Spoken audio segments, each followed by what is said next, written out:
এখন শাস্তিমূলক। এবং স্যার আরেকটা জিনিস, অতিরিক্ত সচিব মিজানুর রহমানের সাথে আমি 2 ঘন্টা ব্যাপী বসছি একদিন, গত সোমবার, এই বন্ধের আগে সোমবারে। ওনার একটাই কথা, চেয়ারম্যান যখন এহসানুল হক স্যার ফোন দিয়েছিল, সাবেক শিক্ষা প্রতিমন্ত্রী, উনি যা বলছে ওনার একই কথা, যদি আমি আপনাদেরকে দেই 12তম মাঠে আছে, 18তম মাঠে আছে, তার সমস্যা করবে। ভাই যার নামে মামলা নাই এবং অন্যর নামে মামলা, আমাকে কি গ্রেপ্তার করবেন স্যার? আপনি করবেন না, অবশ্যই করবেন না। এই বিষয়গুলো আইনগত মোকাবেলা করার সুযোগ নাই স্যার। আইনের বিষয়টা আমরা তো আইন মন্ত্রণালয় থেকে আমাদের মতামত চাচ্ছে, অন্যদের সমস্যাটা আমাদেরকে দেখাচ্ছে না। না, আমি সেটা বলছি না, ওনাদেরটা বাদে দেন। আমি বলছি যে আপনাদের যে এই যে জিনিসটা লিখে দিল, আইনগত মানে কোনো মামলা নাই, মোকদ্দমা নাই, এইটা হচ্ছে আপনারা এটা স্যার আমরা তো আইন থেকে একটা মতামত আমাদের পক্ষে আসছে, ওনারা দিয়ে দিলেই হয় ব্যাকডেট দিয়ে স্যার। এই আসিফ নজরুল স্যার সাইন দেখেন দরকারই নাই স্যার। শুনেন, এখানে স্যার সব দীর্ঘ সময় পর আইনি জটিলতার পরে এই সিডিটা পাঠাই।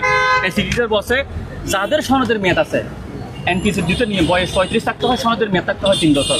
আমরা করোনার জন্য আমাদের বয়স 35 হয়ে গেছে, সেই সব বিষয় বুঝে যাদের সনদের মেয়াদ আছে তাদেরকে সিদ্ধান্ত গ্রহণ করতে পারে। এখন এটার উপর আরো অধিকতর যাচাই বাছার জন্য কি করলো, এনটিএসসি থেকে আবার এনটিএসসি কাছে পাঠাই। তখন আমরা যখন এনটিএসসি থেকে আন্দোলন করলাম, আপনি দেখলেন না, তখন তার পরিপ্রেক্ষিতে এই লেখাটা লিখে দিই। তাহলে এটা তো লেখা দিল, এখন তার কোনো জায়গায় বাধা নাই স্যার। এখন আমরা দেখা করছি, ওনার 1 তারিখে একটা মিটিং হয়েছে আন্তঃ মন্ত্রণালয়, সবাইকে ডাকছে। জুনের 1 তারিখ হয়েছে। ওই মিটিং এ কোনো সিদ্ধান্ত না নিয়ে তারা কি করছে, অন্য বেসের একটা রিভিউ মামলা চলমান আছে, ফ্যান্ডিং দেখাইয়া আমাদেরকে জুলাই রাখতেছে।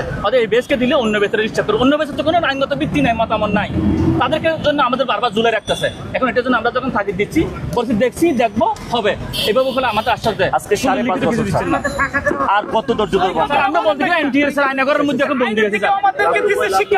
এই কথা বলেন না, এখানে যারা গেছে ওরা তারা কোথায়? এটা হচ্ছে 18তম যারা ফল প্রাপ্তি, মানে রেজাল্ট বিপর্যস্ত, তাদেরকেও মানে বলতে গেলে এনটিএস একটা তো এইরকম ক্ষমতা ফেল করে না, বিভিন্ন নিয়মের খানা তাদেরকে প্রায় 23,000-এর মধ্যে ফেল করা।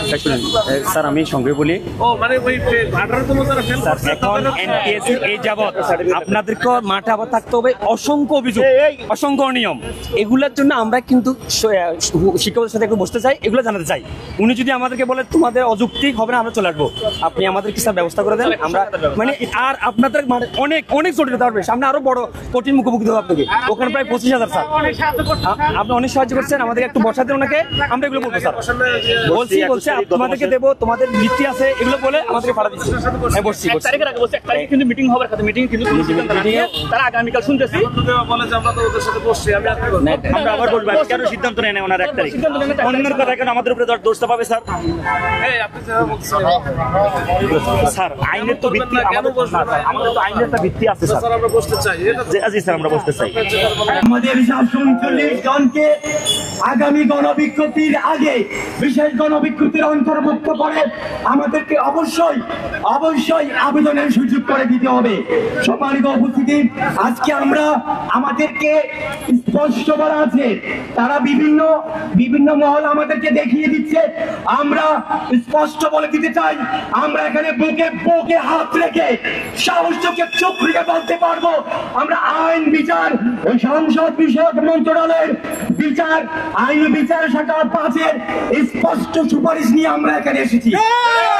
আইন বিচার এর 5 নং বিচার শাখায় স্পষ্ট বলা আছে, কোভিড-19 কারণে পরীক্ষা পিছিয়েছে এবং তাদের 1 বছরের পরীক্ষা 5 বছর কালক্ষেপণ হয়েছে, তাদেরকে কোভিড-19 আওতাভুক্ত করে কোন বয়সে তাদেরকে ব্যাকডেট দিয়ে 35-এর অধীনে 35-এর আগে অন্তর্ভুক্ত করা যায়, সেজন্য আপনাদেরকে বারবার নীতিমালা এবং সুপারিশ করা হয়েছে।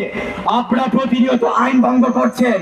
আইন শৃঙ্খলা বাহিনীর সম্মানিত ভাইদেরকে বলছি, আসুন দেখুন, আমাদের হাতে আইন বিচার ও সংসদ বিষয়ের স্পষ্ট সুপারিশ আছে, যেখানে আমাদেরকে নিয়োগ এবং গণবিজ্ঞপ্তিতে অন্তর্ভুক্ত করার জন্য স্পষ্ট নির্দেশনা দেওয়া আছে। আপনারা প্রতিনিয়ত আইন লঙ্ঘন করছেন এবং আমাদেরকে বৈষম্যের মধ্যে রেখে আপনারা সেই বিচার এবং আইনকে বৃদ্ধাঙ্গুলি প্রদর্শন করছেন। আমরা সম্মানিত জাতির জাগ্রত বিবেককে উল্লেখ করে আমরা বলতে চাই, আমাদের যে ন্যায্য দাবি, এই ন্যায্য দাবিকে মেনে নিতে হবে এবং আগামী গণবিজ্ঞপ্তিতে আমাদের 739 জনকে অন্তর্ভুক্ত করে আমাদেরকে আবেদন করার সুযোগ দিয়ে আমাদের আজন্ম লালিত স্বপ্নকে অবশ্যই বাস্তবায়ন করার জন্য আপনারা অবশ্যই সহযোগিতা করবেন, এই প্রত্যাশা ও আশা ব্যক্ত করে আমার বক্তব্য শেষ করছি। আসসালামু আলাইকুম রহমতুল্লাহ।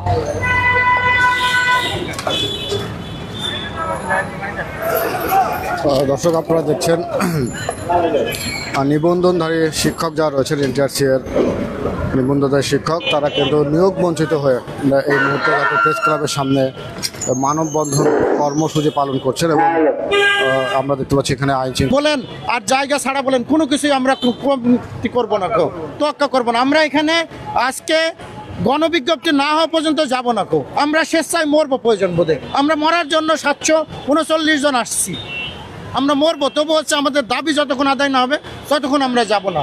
আমাদের অপরাধটাকে আমরা প্রিলিমিনারি পাস করছি, রিটার্ন পাস করছি, ভাইভা পাস করছি, জাতীয় মেরিট লিস্ট করছে আমাদেরকে, করে আমাদেরকে কেন নিয়োগ দিবেন? আমাদের অপরাধটা কি? আমরা তো শিক্ষক, আমাদের কি অযৌক্তিক দাবি? আমি সার্টিফিকেট অর্জন করছি অথচ জীবনে একবার আবেদন করার সুযোগ পাবো না, এইটা কেমন হয়? এটাই আমাদের সর্বশেষ দাবি। পরীক্ষা ওরা 4 বছর নিচে, এতে আমাদের দোষটা কোথায়? 2020 সালে জানুয়ারিতে সার্কুলার হয়, সে 2020 সালে ওদের মানে আমাদের নিয়োগ প্রক্রিয়া সম্পূর্ণ করার কথা ছিল, সেই পরীক্ষা ওরা নিচ্ছে 2023 সালে এবং সেই পুরো কার্যক্রম শেষ করতে 5 বছর লাগাচ্ছে। এতে আমাদের দোষটা কোথায়? আমরা কেন সার্টিফিকেট পাওয়ার পরও আমি আমার সাবজেক্টে সর্বোচ্চ মার্ক পাচ্ছি, আমার ডিস্ট্রিক্টের মধ্যে আমি সর্বোচ্চ হয়েছি, তারপরে আমি একটিবারের জন্য আবেদন করার সুযোগ পাবো না কেন? পুরো সরকার প্রধানের কাছে আমার এটাই প্রশ্ন যে আমার অন্যায়টা কি? 1 বছরের পরীক্ষা ওরা 4 বছর নিয়ে গেছে, এতে আমাদের অন্যায়টা কি? আমরা কেন একটিবার আবেদনের সুযোগ পাবো না? আজকে যত ওরা আমাদের বিভিন্নভাবে বিভিন্ন প্রশ্রয় দিচ্ছে, বলছে তোমাদের জন্য কাজ চলতেছে, তোমাদের জন্য কাজ চলমান আছে, তোমাদের নিয়ে বসতেছি। ওরা আমাদের আশ্বস্ত দিয়ে আমাদেরকে সরাই দিয়ে তারপরে ওরা আমাদের নিয়ে বসে না। আজকে যতক্ষণ পর্যন্ত আমাদের জন্য বিশেষ বিজ্ঞপ্তি, ততক্ষণ পর্যন্ত আমরা প্রয়োজনে আমরা এখানে রক্ত দিয়ে দেবো, শহীদ দেবো। আবার দ্বিতীয়বারের মতো এখানে জুলাই অভ্যুত্থান হবে, তারপর আমরা আজকে বিশেষ বিজ্ঞপ্তি নিয়ে ছাড়বো, এটা আমাদের প্রতিজ্ঞা। 5 আগস্টের পরে মূলত আপনারা কাদের দ্বারা অধিকার বঞ্চিত হচ্ছেন বলে মনে করছেন? স্বৈরাচারের কিছু বীজ, স্বৈরাচারের দীর্ঘ 16 বছরের স্বৈরাচারদের কিছু বীজ আছে, ওই স্বৈরাচারের যে কিছু পতিত প্রেতাত্মা আছে, ওই তারা বিভিন্নভাবে এই সরকারকে বানচাল করার জন্য, প্রশ্নবিদ্ধ করার জন্য আমাদের বঞ্চিত করতেছে, ওদের দ্বারাই আমরা বঞ্চিত হচ্ছি। কি অন্তর্বর্তীকালীন সরকারের যারা উপদেষ্টা মহল আছে তারা কি দেখছেন এই বিষয়গুলো? আপনারা কি মনে করছেন? ওনারা ওই যে বিগত ফ্যাসিস্টের যে দোসররা আছে, ফ্যাসিস্টের দোসররা আমাদের এই যে বর্তমান সরকারের কাছে পৌঁছাইতে দেয়নি। আমরা তো শুনলাম যে উপদেষ্টাকে বলা হয়েছে সামনাসামনি, তাহলে পৌঁছাতে দেয়নি, এই কথাটা কেন বললেন? উপদেষ্টাকে বলা হয়েছিল, উপদেষ্টা আমাদের কথা, আমাদের দাবিগুলো যৌক্তিক বলে যৌক্তিক প্রমাণ পেয়ে তখন উপদেষ্টা আমাদের বিষয়ে সিদ্ধান্ত নেওয়ার একটা মতামত দিল। কিন্তু ওই যে এনটিআরসি এর লুৎফর রহমান আছে, ও হচ্ছে ফ্যাসিস্টের দোসর, ও তখন এই সচিব সহ মানে শিক্ষা উপদেষ্টাকে বিভিন্নভাবে বুঝাই আমাদের তো তখন চলমান রাখে দিচ্ছে।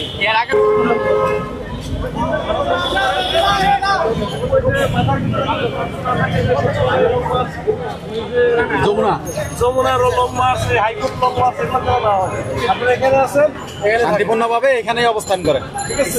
বুঝা গেছে? এর মধ্যে আপনাদের ক্যাপাসিটি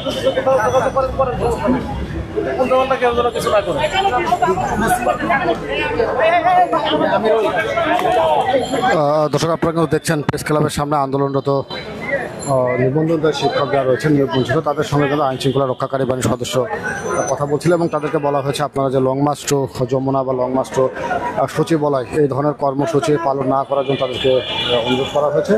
Immigration to Canada.